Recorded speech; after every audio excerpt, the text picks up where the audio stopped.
தேவையில்லாமல் தமிழக அரசியலில் அமலாக்கத்துறை உள்ளே வருவதற்கு உண்டான ஒரு சாத்தியக்கூற ஒரு வாய்ப்பை வந்து இன்னைக்கு இருக்கிற அரசியல்வாதிகள் உருவாக்கி விட்டாங்க. ஈச்சதை 2 பேருமே வந்து மாறி மாறி குதிரை பேர் அரசியல் அதெல்லாம் நாங்கள் விசாரிக்க மாட்டோம். நடக்கிறது தாவேக்கா ஆட்சி.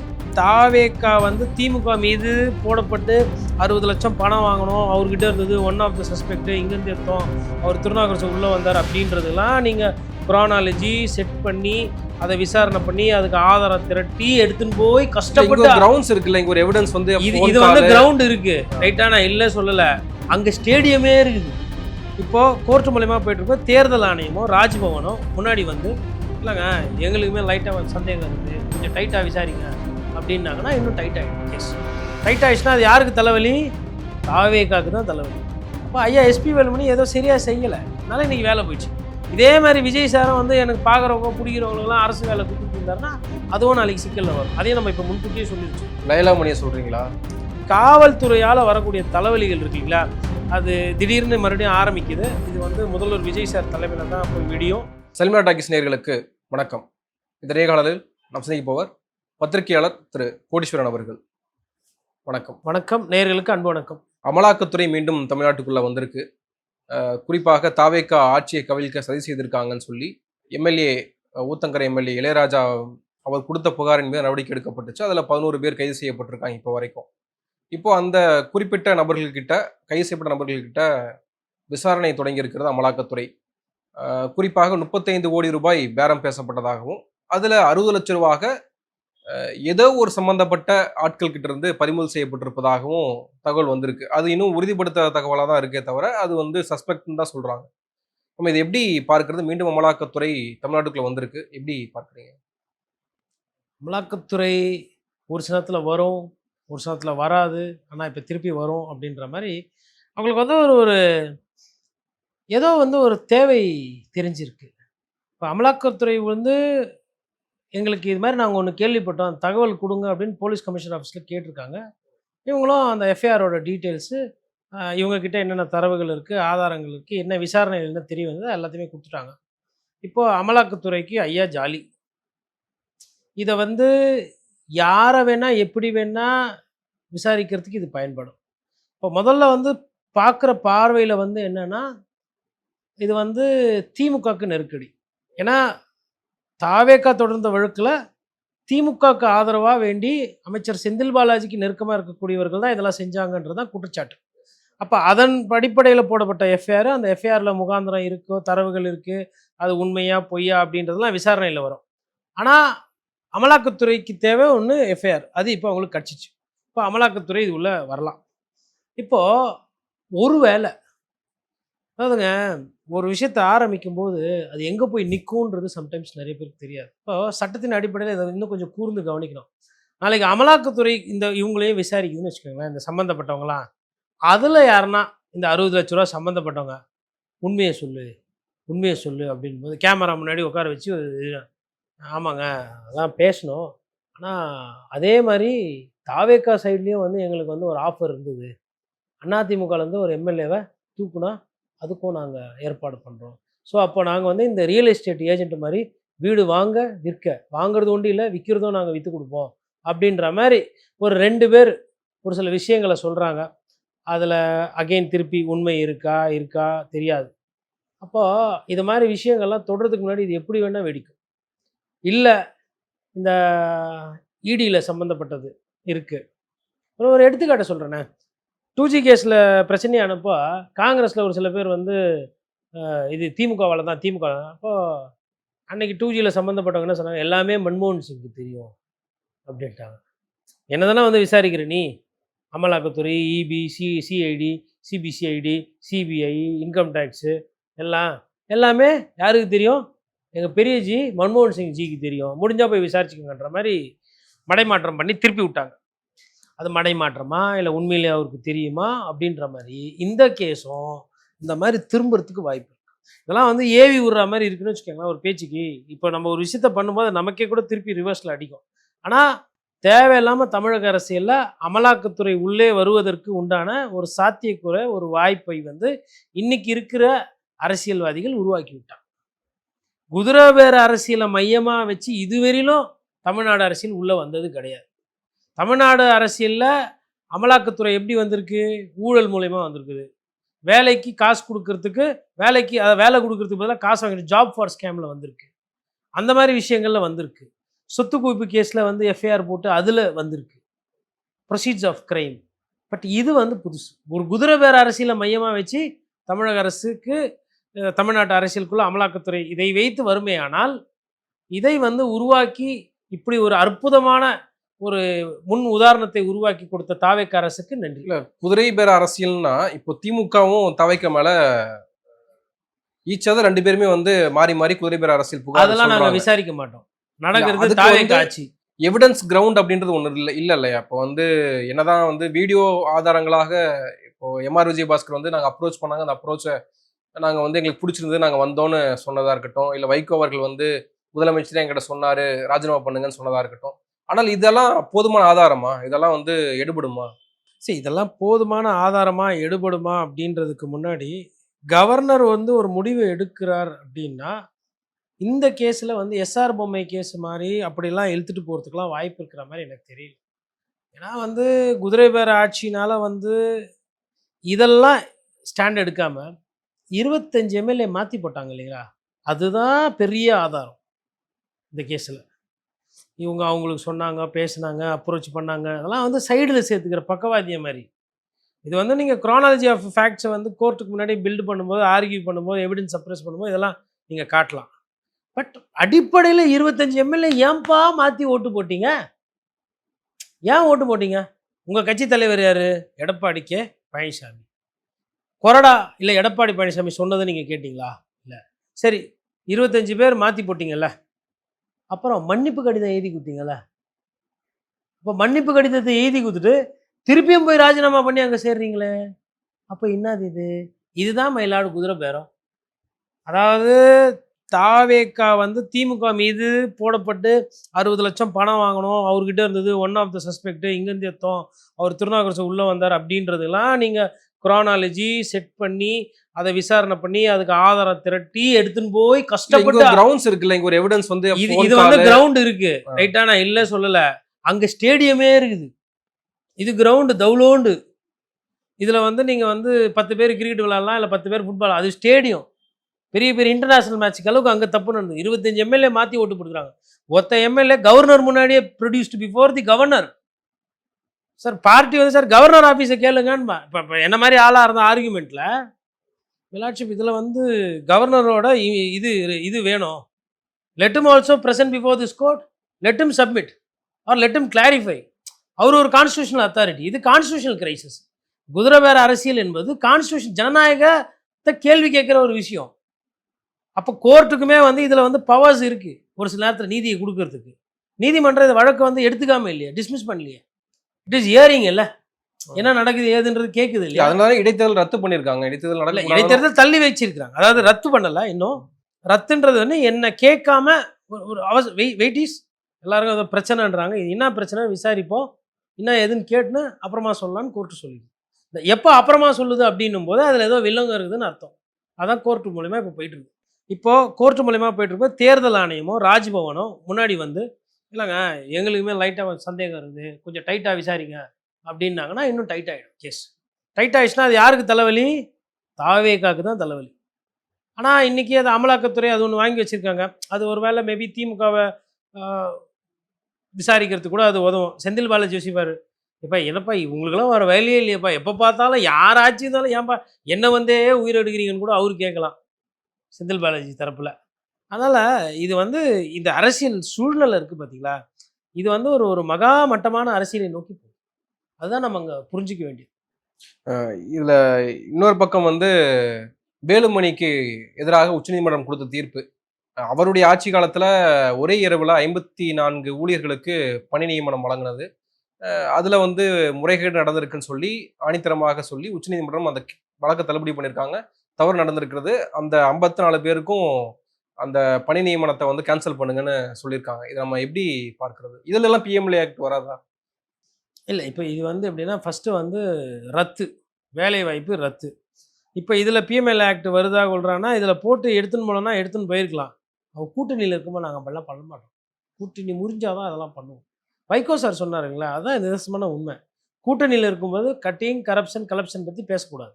கூட்டணி விட்டு வெளியில போனா தான் பேசணும். அதுதான் வந்து அரசியல்ல ஒரு நாகரீகம். கூட்டணி தர்மம்ன்றாங்க இல்லைங்களா? அது மிச்ச தர்மத்த விட இருந்ததிலே சிறந்த தர்மம் கூட்டணி தர்மம் தான். அதனால அப்போ வந்து பாஜக இதுல இருந்தது. அதனால அது தரப்பா வந்து அப்பவும் பேசப்பட்டது. இந்த மாரிலாம் உடனே டெஸ்ட் வச்சு, உடனே இன்டர்வியூ எடுத்து, உடனே வேலைக்கு எடுக்குறாங்கன்னா, அதனால தான் கோர்ட்டுக்கு போனாங்க. இப்ப கோர்ட் வந்து அது ரத்து பண்ணுச்சு. இப்போ இன்னொன்னு இந்த காவல்துறை இப்ப இருக்கக்கூடிய தாவேக காவல்துறை ஐயா எஸ்பி வேலுமணி எல்லாம் பெருசா விசாரிக்க மாட்டாங்க. அவர் குட் புக்ஸ்ல இருக்காரு. ஃப்ரெண்ட் அவரு. விஜய் சாரோட ஃப்ரெண்டு. ஃப்ரெண்டா இருக்கிறாங்க அப்படின்னா, அவங்க officer on special duty, cabinet meeting attend பண்ற அந்தஸ்து அதெல்லாம் பண்ணி குடுப்போம் நாங்க. அப்படி இருக்கும்போது ஃப்ரெண்ட எப்படிங்க விசாரிக்க முடியும்? இப்போ கரூர் சம்பவத்துல கரூர் போலீஸ் என்ன பண்ணுச்சு? அன்றைய முதலமைச்சர் பேச்சு தானே கேட்டுச்சு. அதே மாரி இன்னைக்கு, இன்றைய முதலமைச்சர் பேர் தான் போலீஸ் கேட்கும். அப்போ வந்து எம்.ஆர். விஜயபாஸ்கர், சி. விஜயபாஸ்கர், ஐயா எஸ்பி வேலுமணி போன்றவர்கள் மீதெல்லாம் பெருசா எதுவும் மாநில காவல்துறை விசாரணைலாம் இருக்காது. மத்திய அரசுமே வந்து எஸ்பி வேலுமணி பொறுத்தவரையிலும் அவர் வந்து என்னங்க இதெல்லாம் போய் அப்படின்ற மாரி அவரு எல்லாருக்குமே பழக்கங்க அவரு. எல்லார்கிட்டயுமே இபிஎஸ் கிட்டயும் பழகிருவாரு. விஜய் சார் கிட்டயும் பழகிருவாரு. நிர்மலா சீதாராமன் மேடம் கிட்டயும் பழகிருவாரு. அமித்ஷா ஜியும் பார்த்து, "ஜி வணக்கம் ஜி, நான் தான் ஜி எஸ்பி வேலுமணி ஜி" அப்படின்ற மாரி பேசிட்டு வந்துருவாரு. அதனால அவர பார்த்தா மேன் ஆஃப் ஆல் சீசன்ஸ். அதனால அவர் எல்லாத்தையுமே பார்ப்பாரு. ஒண்ணும் ப்ராப்ளம் கிடையாது.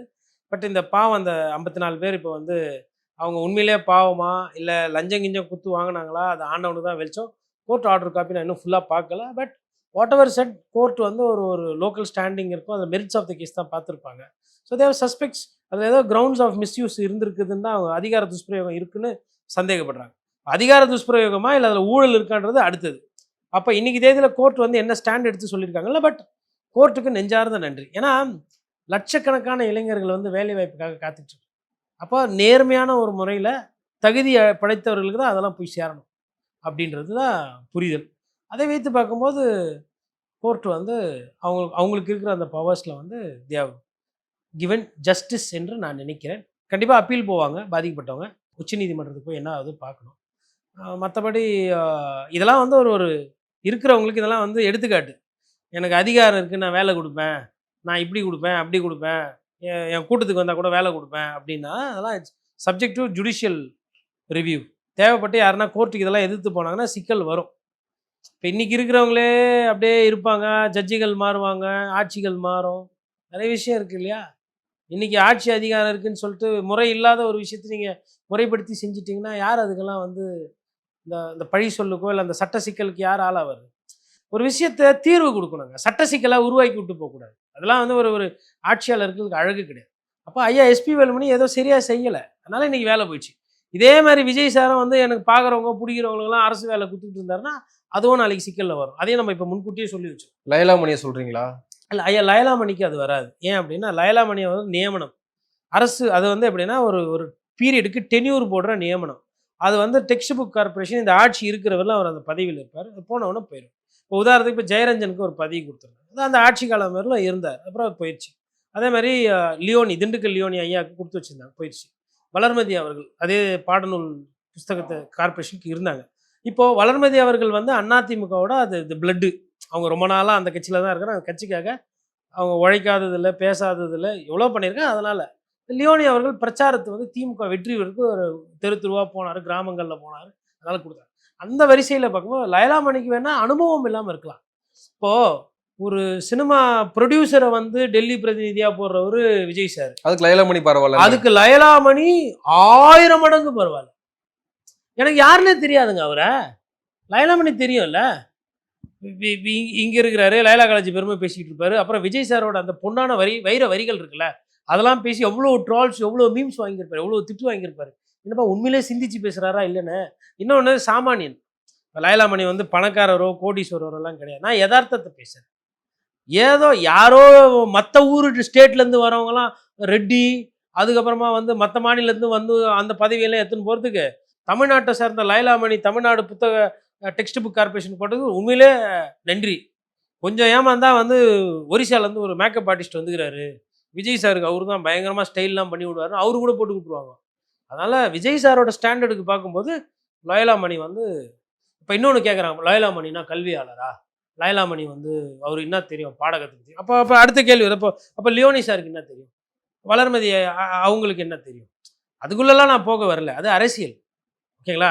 தகுதி அடிப்படையிலயோ மற்ற விஷயங்கள் பார்க்கும்போது லயலாமணி பரவாயில்ல ஒன்று. ரெண்டாவது ரொம்ப முக்கியமான விஷயம் என்னன்னா, லயலாமணி வந்து ஒரு பெரிய குடும்ப அரசியல் வாரிசோ இல்லை ஊழல் குற்றச்சாட்டுக்கு ஆளெல்லாம் கிடையாது. அவரெல்லாம் அடிச்சிங்கன்னா என்னங்க என்ன போய் நானே அப்படின்ற மாதிரி இருப்பார். அதனால் ஃபர்ஸ்ட்லேருந்து உழைச்சவர் பாவம். அதனால் அது ஒரு வாய்ப்பு, நல்ல விஷயம் தான். இன்னைக்கு காவல் மரணம் குறித்து பூதாகரமாக வெடித்திருக்கிறது. கன்னியாகுமரி மாவட்டத்தில் ஒரு மாற்றுத்திறனாளி காவல் படுகொலை செய்யப்பட்டிருக்காரு. இப்போ அது குறித்து திமுக தன்னுடைய கண்டனத்தை பதிவு செய்திருக்கிறது. ஆனால் ஒவ்வொரு ஆட்சி காலத்திலும் இந்த லாக்அப் டெத்து காவல் மரணம் அப்படின்றது நடந்து கொண்டே தான் இருக்கு. சட்ட ஒழுங்கு வந்து ஒரு 15 நாள் கேப்பில் இருந்தது, அவ்வளோவா பெரிய பேசு பொருள் இல்லை. நேற்றுலேருந்து நினைக்கிறேன் திருப்பி மறுபடியும் தாவேகாக்கு தலைவலி ஆரம்பிச்சிச்சு. இப்போ இது கன்னியாகுமரி இப்போ வந்துகிட்டு இருக்கு. இப்போ தான் அது பிரேக் ஆகி ஓடிக்கிட்டு இருக்கு. இது என்ன தரவுகள்ன்றது நமக்கு இன்னும் ஒரு 2 நாளில் தெரியும். But on the face of it அது பார்க்கும்போது இதெல்லாம் இது மாதிரி விஷயங்கள் நடக்கக்கூடாது. இந்த ஜுடிஷியல் டார்ச்சரோ இல்லை போலீஸ் டார்ச்சரோ அப்படின்றது வந்து மனிதாபிமானத்துக்கு எதிரானது. இது ஒரு வேளை அரசுக்கு எதிராக போகுது இல்லை காவல்துறைக்கு எதிராக போகுதுன்னா இதுக்கு உண்டான விலையை வந்து தாவேகா அரசு கொடுக்க வேண்டியிருக்கும். இதோட சேர்த்து பார்க்கும்போது நேற்று திருவள்ளூரில் வந்து ஒரு ஒரு 59 வயசானவங்களை வந்து 15 சவரன் நகைக்கு வேணும் மர்டர் ஃபார் கெயின் வீட்டுக்குள்ளே பூந்து அவங்கள கொலை பண்ணிட்டு நகையை தேடிட்டு போயிருக்காங்க. ஆனால் தனியாக இருக்கிறாங்க அந்த தம்பதின்னு தெரிஞ்சிருக்கு. அப்போ காவல்துறை வந்து ஒரு சைடு வந்து சட்டம் ஒழுங்காக பாதுகாக்கணும், அதாவது ஸ்டேஷன்லேயும் பாதுகாக்கணும், ஸ்டேஷனுக்கு வெளியில் இருக்கிறதையும் பாதுகாக்கணும். ஸோ திருவள்ளூரில் என்ன பேட்ரோல் பண்ணுறாங்க என்ன ஏது, ஒரு கொலை பண்ணிட்டு ஒரு கேங் வந்து கொலை பண்ணிட்டு நகையை திருடின்னு போகிற அளவுக்கு மானிட்டரிங் சர்வேலன்ஸ் இல்லையா அப்படின்ற ஃபஸ்ட்டு கேள்வி. இது லாக்அப்பில் நடந்திருக்க மரணம், இது என்ன அளவுக்கு என்னன்றது தரவுகள் வரணும். இது ரெண்டாவது. இதை தாண்டி நேற்று சிபிஐயில் வந்து போய் ஸ்டேஷனில் வந்து கம்ப்ளைண்ட் கொடுக்க போகிறாங்க. ஒருத்தர் வந்து சாதி ரீதியாக ஒருத்தர் திட்டாருன்னு அவரை வந்து அங்கே போட்டு தள்ளி கிள்ளி விட்டு அவர் ஆபாச வார்த்தையில் பேசி அங்கே இருக்கிற காவல்துறை பிரச்சனை பண்ணி அதுக்கப்புறம் அங்கே உள்ளிருப்பு போராட்டம் மாதிரி தான் அந்த ஸ்டேஷனுக்கு வெளியில் போராட்டம் ஆர்ப்பாட்டம் மாதிரி பண்ணி அதுக்கப்புறம் ஒரு மணி வரலாம் போச்சு போல அந்த பஞ்சாயத்து. அதுக்கப்புறம் சரி பண்ணியிருக்காங்க. அப்போ காவல்துறையால் வரக்கூடிய தலைவலிகள் இருக்கு இல்லைங்களா, அது திடீர்னு மறுபடியும் ஆரம்பிக்குது. இது வந்து முதல்வர் விஜய் சார் தலைமையில் தான் போய் விடியும். நான் என்ன சொல்கிறேன்னா, காவல்துறைக்கு வேற யாருன்னா ஒரு அமைச்சரை போட்டு விட்ருவோம். ஒரு வருஷத்துக்கு ஃபுல்லாக கெட்ட பேராக வரும். அப்புறம் இன்னொரு அமைச்சர் மாற்றிருங்க. அப்புறம் 2 வருஷத்துக்கு ஓடும். அப்புறம் இன்னொரு அமைச்சரை மாற்றி அப்படியே போயிட்டீங்கன்னா உங்கள் மேலே கெட்ட பேர் வராது. அந்த அமைச்சர் பொதுவாக காவல்துறை வந்து முதலமைச்சர் தான் கையில் வச்சிருப்போம். சரி, இவர் பொதுவானவர் இல்லையா, இவர் வந்து இவர் ஒரு 100 வருஷத்துக்கு வர ஒரு மிகப்பெரிய புரட்சியாளர், ஒரு மிகப்பெரிய ஸ்டாரு. இவர் வந்து மாற்றத்துக்கு உண்டான ஒரு முதலமைச்சர். மாற்றி தான் யோசிக்க வேண்டியதானே. அவங்கெல்லாம் வந்து இவர் எப்படின்னா இவர் டிஃபன் பாக்ஸை திறந்து இவரே சாப்பிடுவார், இவர் கையாலே ரேஷன் கடைக்கு போய் கொடுப்பாரு, இவர் கோட் எடுத்து போட்டுக்குவார், இவர் வாயால் பேசுவார். இந்த மாதிரி சிறப்பு அம்சம்லாம் இருக்கிற ஒரு முதலமைச்சர் வந்து ஏன் ஒரு முன்மாதிரியாக எடுத்துக்காட்டா வந்து மேபி அந்த காவல்துறையை வேற யாருக்குன்னா கொடுக்கணும். இப்போ ஐயா புஷியா வந்து கரெக்டான ஆள். எதுவாக இருந்தாலும் நீங்கள் அவரை வந்து இப்போனா என்னது 84 பேர் செத்து போயிட்டாங்களா இல்லையே, அது என்னங்க இது, அவங்கள இட்டுன்னு போய் விடுறதா தானே காவல்துறைக்கு போனாங்க, அவங்க செத்து போயிட்டாங்களா அது தெரியல, அது விசாரிச்சு சொல்லி ஏதோ உருட்டுவார் சமாளிப்பார். இப்போ ஐயா ஆதவர்ஜுனா கிட்டலாம் விட்டிங்கன்னா அவரே அருண் ஐபிஎஸ் மேலே கம்ப்ளைண்ட் கவர்மெண்ட்ல 2வது இடத்துல இருக்கிறது புஷியானது தான் சார். அதனால மேபி இங்கே நான் என்ன சொல்கிறேன்னா பொதுவாக என்னோட கருத்து, தனிப்பட்ட கருத்து, காவல்துறை என்பது முதலமைச்சர்களுக்கு அது வந்து ஒரு முள் கிரீடம், பார்க்குறதுக்கு அழகாக இருக்கும். காவல்துறையை நீங்கள் கிட்ட நெருக்கம் வச்சுக்கிட்டு அதையே துறை அமைச்சராக நீங்கள் இருந்தீங்கன்னா இந்த மாதிரி லாக்அப் மரணம், லா அண்ட் ஆர்டர் ப்ராப்ளம், நாளைக்கு எங்கன்னா மர்டர் நடக்கும், ரேப்பு நடக்கும், மர்டர் ஃபார் கெயின் நடக்கும், கலவரம் நடக்கும், கள்ளசாராய் சாவு நடக்கும். இதுக்கெல்லாம் உட்காந்து முட்டு கொடுத்துக்கிட்டு அசிங்கப்படுறதுனா பட்டுக்கோங்க. காவல்துறை 10 அடி தள்ளி வைக்கணும், போட்டு பூசிக்க கூடாது. வழக்கறிஞர் அதாவது என்ன கேட்டால் முதலமைச்சர் வந்து ஒரு இலாக்கா இல்லாமல் கூட ஜாலியாக இருக்கலாம். இப்போ எல்லாரும் வேலையை செய்கிறீங்களா அப்படின்ற மாதிரி விட இல்லைன்னா அது பர்சனல் டிபார்ட்மெண்ட் இருக்குது. ஐஏஎஸ் ஐபிஎஸ் நியமனம் அதை ஹேண்டில் பண்ணுறது இருக்குது. ஏன் விவசாயத்துறை எடுத்துக்கோங்க. ஆனால் 134 கோடி கொடுத்து காண்டில் இருக்கிறாங்க விவசாயிகளில் வேற எதனா விளையாட்டு. ஆனால் உடனே நடவடிக்கை எடுக்கிறோம். இப்போ வந்து பழனி முருகன் கோயில் 100 கோடி ரூபா நிலத்தை வந்து 2 கோடி ரூபாய்க்கு கரையம் பண்ணியிருக்காங்கன்ற ஒரு பிரச்சனை வந்துச்சு. அதுக்கு இப்போ நாங்கள் சாரி பதிவாளரை நீக்கப்பட்டிருக்காரு அப்படின்லாம் சொல்கிறாருல்ல ரமேஷ். இல்லை அதாவது அது வந்து கரெக்டு தான், நீக்கப்பட்டிருக்கிறாங்க. ஒரே ஒரு நாள் வந்திருக்கிறாரு ஜஸ்டிஸ் மணிகண்டன் சொல்லிட்டு சப் ரெஜிஸ்ட்ரார் என்ன வேலை பார்த்துட்டாரு பாருங்க. யாராலுமே பண்ண முடியாததை டக்குன்னு அதுதாங்க அரசு ஊழியரோட வேகம் இருக்குது பார்த்தீங்களா, அருமை. அந்த மாதிரிலாம் பண்ணியிருக்காங்க. பட் அது பிரச்சனையாகி போச்சு, கண்டுபிடிச்சி இப்போ நீக்கம் பண்ணியிருக்காங்க. அந்த இடம் வந்து ரொம்ப நாளாக வில்லங்கத்தில் இருக்குது. இப்போ புதுசாக இன்றைக்கி வந்து ரமேஷ் வந்து அதை பண்ண மாதிரி அது வராது குரோனாலஜி. இன்னொன்று அந்த இடத்த வந்து பத்திரப்பதிவு பண்ணக்கூடாதுன்னு சொல்லிட்டு சொல்லியிருக்காங்க. இது மாதிரி ஆல்ரெடி சொல்லியிருக்கிறாங்க. அதாவது இந்து அறநிலைத்துறை மூலியமா. முன்னாடி அதாவது திமுக ஆட்சி காலத்திலே இதை பண்ணக்கூடாதுன்னு சொல்லியிருக்கிறாங்க. அப்போ அதுதான் ஸ்டாண்டா இருக்கும் அரசோடது. இன்னொன்னு ஃபாரஸ்ட் டிபார்ட்மெண்ட்டு, அதுக்கப்புறமா வந்து உங்களுக்கு பிடபிள்யூடி இது, அப்புறம் ஹைவேஸ் இதெல்லாம் வந்து ஆனா சம்டைம்ஸ் ரோடுக்கு ஒதுக்குப்புறமா அது மாதிரிலாம் நெறைய இருக்கும். கொஞ்சம் ஏமாந்தா வேற யாருனா வந்து எந்து தான் இது அப்படின்னு பத்திரம் பண்ணிட்டு போயிடுவாங்க. அது மாரி நெறைய இது மாரி கார்ப்பரேஷன் பார்க்கு இது மாரி நெறைய இடம்லாம் சிக்கல்ல இருந்திருக்கு. அதனால ஒரு குரூப் வந்து எப்பயுமே எங்கனா எதனா இடம் கிடைக்குமான்னு தேடிக்கிட்டு இருக்கும். அந்த குரூப் கிட்ட இருந்து அரசு சொத்த பாதுகாக்கிறதே ஒரு பெரிய கடினமான போராட்டம். இத வச்சு இதுல வந்து பெருசா ஊழல் நடந்துச்சு அப்படின்னு இவ்வளோ சீக்கிரம் அது பேசுறதுன்றத. எனக்கு கேட்டா அது வந்து ஒரு ஒரு அதிகாரிகளோட அந்த பேராசைக்காக நடந்த ஒரு தப்பு.